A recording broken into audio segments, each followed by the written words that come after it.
I'm Teisha Bader with Shalom TV's news update for Monday, April the 22nd, 2013.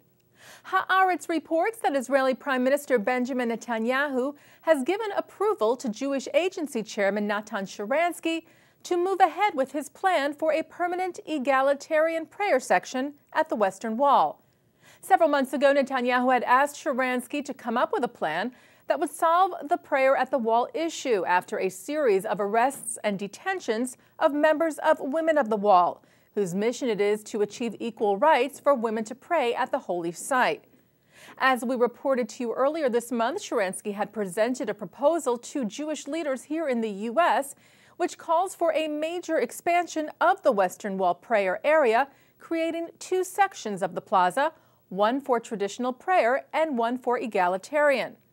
Haaretz reported today, citing unnamed sources, that Netanyahu and Sharansky had an informal discussion about the plan last week in London, while both were attending the funeral of former British Prime Minister Margaret Thatcher.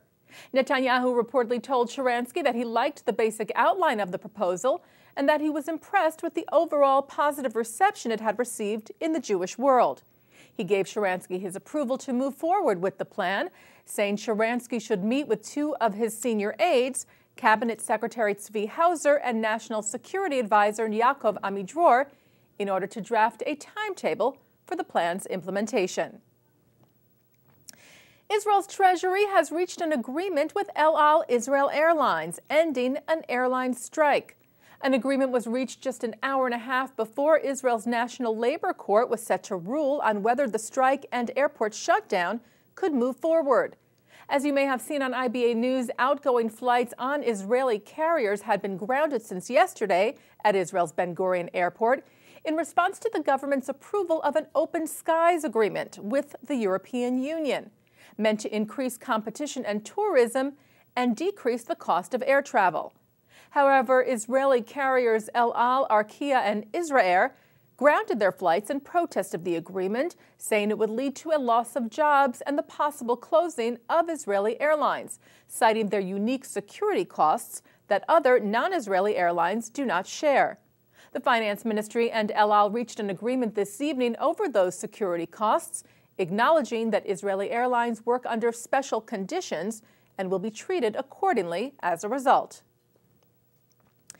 Israel's President Shimon Peres met with the foreign minister of Azerbaijan today in a visit that was said to revolve around the nuclear threat from Iran, which neighbors Azerbaijan. Peres met today at his residence in Jerusalem with Azeri Foreign Minister Elmar Mammadiyarov and told him that Israel considers Azerbaijan an important ally. Peres said, "With your unique geographic location, there is no doubt that you already are and will continue to be a key country in this part of the world," adding Azerbaijan takes a clear stand against terror and against war. Israel and Azerbaijan have had strong diplomatic and economic ties, and last March, Azerbaijan broke up what it said was an Iranian-trained terror ring planning to attack Israeli and American targets in the country. Mammadyarov's visit comes on the heels of the U.S. Defense Secretary Chuck Hagel's visit to Israel, also to address the Iran situation. As you may have seen on IBA News, Hagel met today with Israel's Defense Minister Moshe Ya'alon and vowed that the U.S. would continue to help Israel maintain its military qualitative edge in the region and would leave it to Israel to decide if and when it might need to act to defend itself in light of the nuclear threat from Iran. Ya'alon stated later at a joint press conference with Hagel that while Israel prefers a diplomatic solution to the Iranian nuclear threat, Israel has the right to defend itself on its own against any threat. IDF soldiers who do not have any immediate family in Israel now have a new place to call home, thanks to the Friends of the IDF and the Kalimian family of Great Neck, New York, in whose honor the new home was named. Located in the city of Ramat Gan, the Elias and Lilia Kalimian Home for Soldiers offers a residential place for lone soldiers to stay during their time off of service. It includes 42 apartments with a total of 168 beds. FIDF National Director and CEO Major General in Reserve Yitzhak Gershon saluted the IDF's lone soldiers, men and women who come to Israel from all over the world in order to join the IDF and participate in defending the country.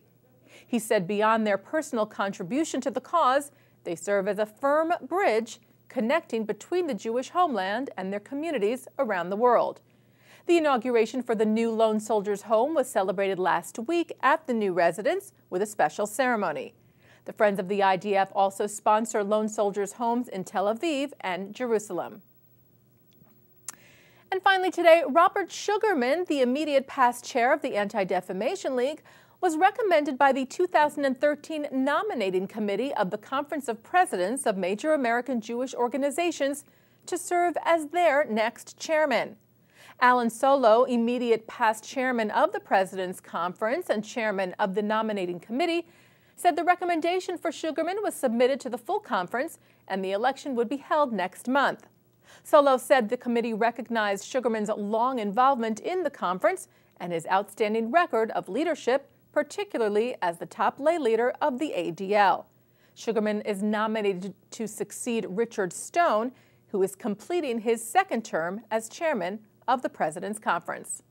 And that's Shalom TV's news update for Monday, April the 22nd, 2013. I'm Teisha Bader.